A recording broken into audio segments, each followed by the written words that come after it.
Hello viewers, আজকে আপনাদেরকে চট্টগ্রাম সীতাকুণ্ড সুপ্তধারা ঝর্ণা দেখাবো। এটা বাংলাদেশের 20টি সৌন্দর্য স্থানের মধ্যে অন্যতম একটি। আসলে এই ঝর্ণাটি এত সুন্দর যা আপনারা নিজ চোখে না দেখলে এটা সম্পর্কে বুঝতে পারবেন না। আর এখানে যেতে আমাদের নাটোর জেলা থেকে একজনের মাথাপিছু খরচ হবে প্রায় 2000 টাকার মতো। তাহলে আপনি খুব সুন্দরভাবে এসি বাসে চড়ে যেতে পারবেন। আর এখানে যেতে অনেক উঁচু পাহাড়ে উঠতে হয়। আর পাহাড়ের রাস্তাগুলো তো বুঝেনি কত রকমের দুর্গম, কত রকমের বিপজ্জনক। দেখতেই পাচ্ছেন যে কত রকমের পাহাড়। এখানে পাহাড়ের বুক চিরে বিভিন্ন রকমের পাথর রয়েছে। পাথরগুলো হয় অনেক পিচ্ছিল। অনেক কষ্ট করে এই ঝর্ণার কাছে যেতে হয়।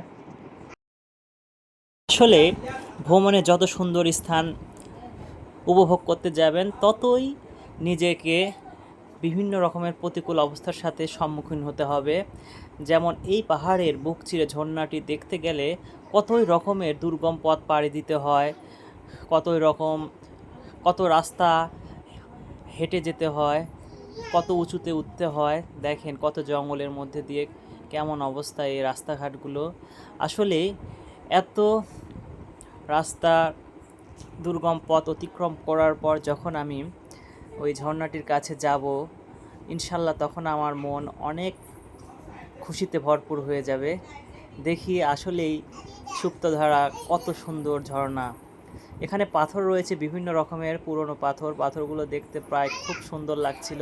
বড় বড় পাথর রয়েছে। আর এই ঝর্ণার পানি কিন্তু এইভাবে গড়ে আসছে আর এটা নদীতে চলে যাচ্ছে। পানিগুলো দেখেন কত সুন্দর ফ্রেশ। এত কাদার উপর দিয়ে আসছে, তারপরও দেখেন কত ফ্রেশ পানিগুলো। আসলেই মানুষ কেন এর সুপ্তধারার সৌন্দর্য উপভোগ করতে এত দুর্গম পথ পাড়ি দিয়ে আসে সেটা আমি বুঝতে পারছি। এখানে তো অনেক লোকজনের ভিড় দেখলাম, এত কষ্ট করে কতজন আসছে তারপরেও। আর পাথরগুলো বিভিন্ন রকম জায়গায় বিভিন্ন রঙের। এত হাঁটছি তারপরেও মনে হচ্ছে রাস্তা শেষ হচ্ছে না। মনে হচ্ছে বারবার যে কখন যে সেই সুপ্তধারা ঝর্ণাটির সম্মুখীন হব। দেখেন কতজন এই পানিতে রাস্তার মধ্যে বিশ্রাম নিচ্ছে, হাঁটতে হাঁটতে পিছলে পড়ে গেছে। পড়ে গিয়ে সে পায়ে ব্যথা পাইছে, সে এখানে রেস্ট করছে। দেখেন আসলে পাথরের পথগুলো অনেক দুর্গম হয়।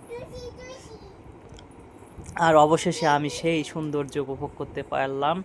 আমি দেখার পরে তো পুরোই মুগ্ধ হয়ে গেলাম যে সুপ্তধারা এত সুন্দরভাবে পাহাড়ের বুক চিরে পড়ছে। দেখে আমার পুরো মনই ভরে গেল। আপনারা অবশ্যই সময় পেলে এখানে আসবেন।